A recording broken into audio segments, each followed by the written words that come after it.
My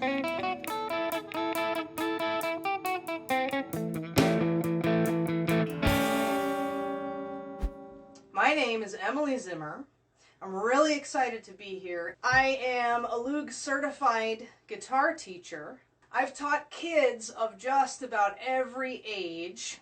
We want you to be able to help your kids learn this instrument and to understand what your kids are doing. So, first question a lot of people ask me, how do you tune this thing? And are there any resources that you can use to help you tune the guitar? Well, let me show you what's included in the Loog app here. This comes for iOS and Android systems, and it's got a tuner feature.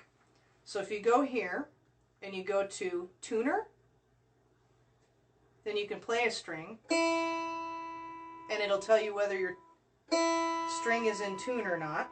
There we go, that's in tune. What are the string letters supposed to be? Okay, so in music, every pitch that we hear is assigned a letter,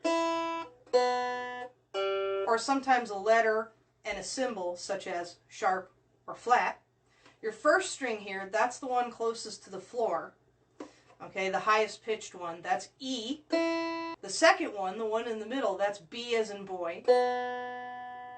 And this third one here, the one closest to the ceiling, the lowest pitched one, that's G, as in George. So Emily and Boy George. How do I hold the Loog properly? Oh, okay. Well, the great thing about this is it's kid-sized. It's a smaller size so that even if you're 5 years old, you can hold this thing on your lap. I think people either choose to hold it on the same leg that is their dominant, the same side as their dominant hand, or you could hold it this way if it makes it a little easier. This is kind of the classical position. You do the leg that's the same as your non-dominant hand.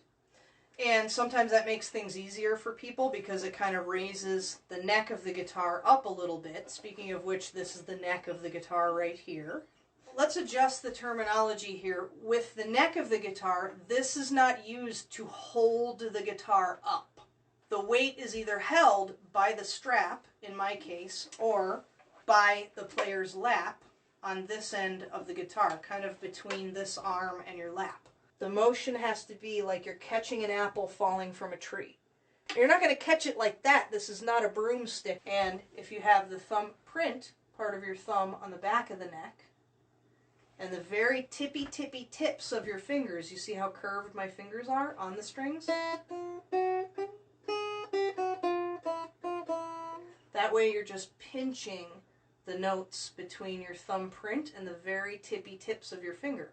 What's the most basic song that I can teach a newbie that adults can pick up right away? I think that's We're Going to Be Friends by the White Stripes. It's just a couple of simple chord shapes. They're laid out pretty easily on both the Loog app as well as the Loog flashcards, which come with the guitars. And to figure out how to play it, there's a little chart that shows you and your little monster. And the monster is showing you how to play it. Really nice visual. But that's a really popular one. It's a great one to start with. Let's see, are there any music books to play for an 8-year-old that I can recommend? This is the Hal Leonard guitar method. I also have a YouTube channel full of guitar lessons, and that is called Fret Planet. That's a good resource for some basic lessons and some that are a little beyond basic. One of the best ways to get the chords to a song, there's a couple different websites that I really like. There's one called eChords. There's one called Songster.com, Songster with 2 R's. UltimateGuitar.com. On most of those sites, you can get these sheets that say the lyrics with the names of the chords.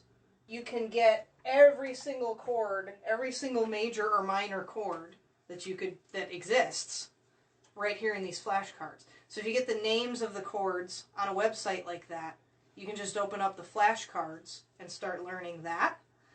One of the biggest things is you can take one-on-one Loog guitar lessons with Loog certified instructors. LoogGuitars.com, you can learn more about the one-on-one lessons. So that's LoogGuitars.com, then go over to the community menu at the top, and then click Live Lessons. What's next after they've played all the songs on the app? Lessons. That's what I would recommend, because we as teachers spend a lot of time finding fun material for you to play and writing it out for you. But really, after you've done all the self-guided stuff, it's going to help to have a person there. Are there finger drills that kids can practice as they learn? Yes, absolutely. One of the things that I teach is called the 1, 2, 3, 4 drill. So we start in first position on the guitar. That's frets. 1, 2, 3, 4. Why 4 frets? Because you got 4 fingers to fret with. Okay, and we go to the first string, for example, and we can practice 1, 2, 3, 4. 1, 2, 3, 4. And you could practice with down picking, like that, or you could alternate picking, down, up, down, up. It's a really good coordination drill. Then you go to the second string and the third string. And you can pick different fretboard positions. You could make it different goals for different days. And you could even set a metronome. So that's the slow speed. So if you're going there, right, you could do a finger drill like this. Okay, let's say we've worked our way through the slower tempos and we want to go fast. We click fast.